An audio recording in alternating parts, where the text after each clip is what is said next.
Hey everybody, and welcome to another fly tying episode from HolsingersFlyShop.com.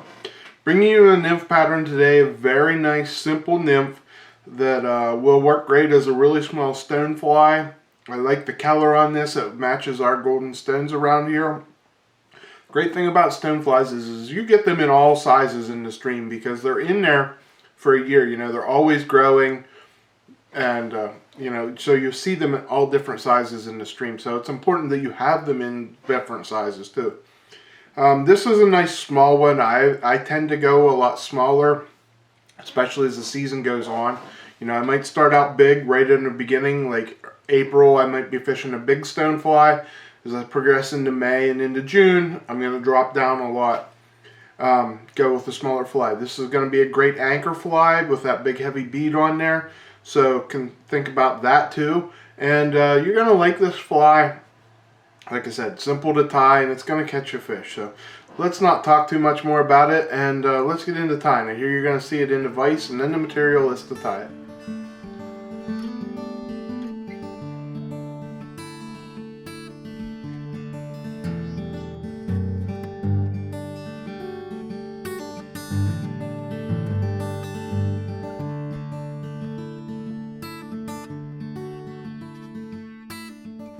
Okay guys, here you see in the vise the micro stone.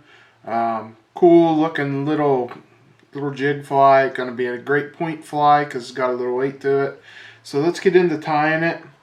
For a hook, I'm using our Holsinger's Fly Shop Jig Hooks. This is a size 10. You can tie it bigger if you want, smaller if you want even. And then the bead, I'm using a 3.5 millimeter slotted tungsten bead from Firehole. And we're just going to start out with some wood duck colored thread, and we're going to trim the tag end off, and then I'm just going to wrap this back to the bend, alright, which is right about above where the barb would be. Then I'm going to take a pheasant tail, and I'm just going to peel back some fibers here. I'm going to cut off about 6 or so. Don't want a whole lot, but I want enough to know there's a tail there, because I am trying to imitate a small stone fly, and they do have a tail. So we're going to wrap them on, and I want it to be about the length of the shank of what will be the fly there.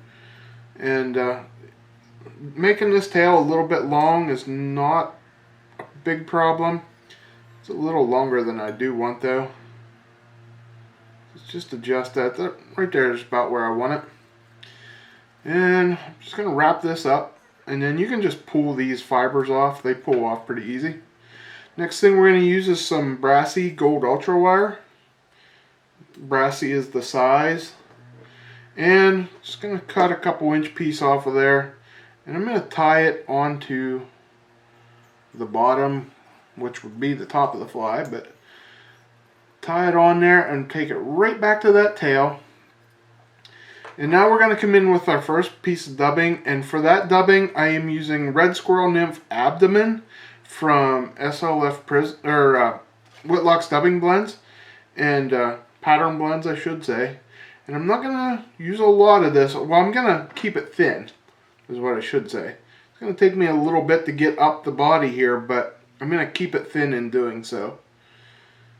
And so I'm just going to put a nice dubbing noodle on there, and then we're just gonna wrap it back to that tail, get it back at that tail, and then I want a nice slightly tapered as I go up body, just like that. I like that a lot.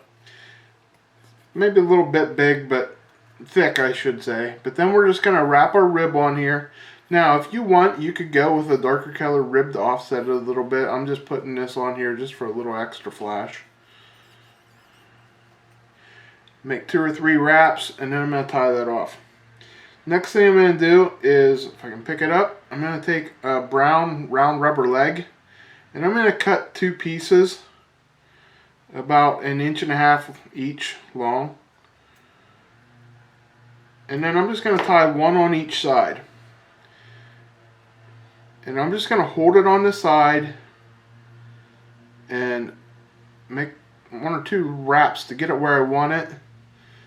And then I'll wrap it back to that abdomen and up towards the bead. Now I'm going to go over on the other side and do this exact same thing. Side you can see here. So we're just going to hold it on the side with our finger. 1 or 2 looser wraps. And then squeeze it down. And then we can wrap it to where we want it to get it to stand out nice like a leg there. And then you can just tweak these around a little bit so you get them standing at the angles you want. And there we go. Now we're going to come in with the red squirrel nymph thorax, which is a little darker color, so it's a bicolored fly nymph. And just going to put a little bit of dubbing, not about half as much as the last time. And I'm going to push it right up in there. And I'm going to wrap it and guard my legs while I do. And kind of tease them into position where I want them. And I'm going to wrap it right up behind the bead. And then go. You see it. Then I hop in front of the legs. And I'm going to tie this off. And I get my whip finisher here. Come in. Make a couple wraps. Always tweaking them legs to keep them where I want them. There we go. 2 nice small whip finishes. And then I'll pop it upside down here and look at it. Now you see my legs are along there. So I'm just going to trim them off. I want them long enough that I'm going to get good action, but short enough that it's not going to detract from the fly. You can see there, I like that size. Nice little color combination there. And that one catches fish, so I hope you like that. Okay guys, I hope you like that. Like I said, it's not that hard to tie, and I tied it pretty quickly, I think like 4 minutes or something like that. For a nice, a nice aggressive looking pattern like this, that's not that long to tie. So, you can fill your box up pretty quick with a bunch of these. Mess around with colors as always. This is just like a golden stone. We have brown stones, black stones, all kinds of stones. And this is just an imitation of it. So play around, have different colors in your box because you don't know what's going to be hitting that day. Or water conditions. This might be a lighter, less color in the water. This would be the one you would want to go to. Go with a brown or a black if if you get a little bit of stain in the water. Dark colors always work better in dark water. So, another thing for you to keep in mind there. So have fun fishing, guys. Any of the materials you need to tie it, you can find at our website, holsingersflyshop.com.